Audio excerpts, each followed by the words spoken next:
आज हम जानेंगे कि बर्फ पानी के ऊपर क्यों तैरती है। क्या ऐसा कारण है कि पानी के ऊपर बर्फ तैरती है? तो उसके दो कारण हो सकते हैं। फिजिक्स की दृष्टि से अगर हम देखें तो हम ये कहेंगे कि जिन वस्तुओं का घनत्व पानी के घनत्व से कम है वो पानी के ऊपर तैरती हैं, और जिनका घनत्व पानी से अधिक है वो पानी में डूब जाती हैं। लेकिन रासायनिक दृष्टि से अगर हम देखें तो थोड़ा सा कारण उससे भिन्न दिखाई पड़ता है। क्या कारण होता है उसको जरा समझते हैं। क्या होता है कि जो बर्फ के अणु होते हैं वो वास्तव में जल ही तो है। तो जल के अणु होते हैं, जल माने H2O, जल माने H2O। तो यहां पर आप समझने का प्रयास करिए, जैसे एक हमारे पास ये जल का अणु है, एक यह जल का अणु है, एक यह जल का अणु है, और एक ये जल के अणु हैं।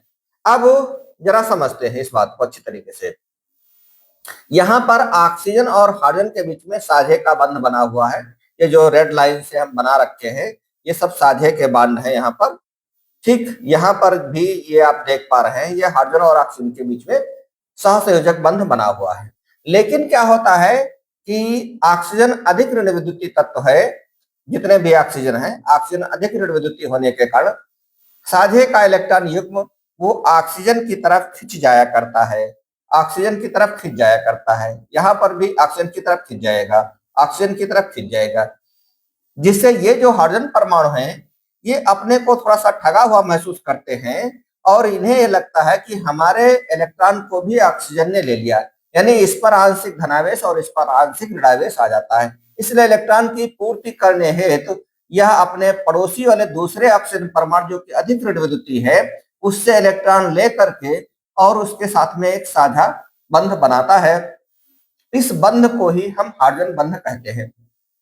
तो यहाँ पर दूसरे ऋण विद्युतीय तत्व से जो ये हाइड्रोजन जुड़ जाता है यही हाइड्रोजन बंध है। इसी प्रकार से यहाँ वाला हाइड्रोजन बंध इसके और इसके बीच में बन जाता है, और यहाँ पर इस हाइड्रोजन और इस ऑक्सीजन के बीच में हाइड्रोजन बंध बन जाता है।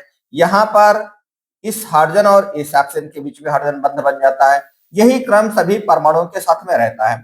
आप क्या पाते हैं इस प्रकार से, एक ऑक्सीजन दो सहसंयोजक बंधों से और दो हाइड्रोजन बंधों से जुड़ जाता है। प्रत्येक जगह यही पोजीशन देखने को मिलती है।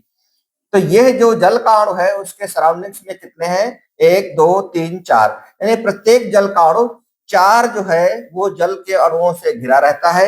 इनके बीच में गैप अधिक होने के कारण इनका घनत्व कम हो जाता है। जब घनत्व कम होगा तो क्या हो जाता है, आयतन बढ़ जाता है और बर्फ जो है वो पानी के ऊपर तैरने लगती है। तो घनत्व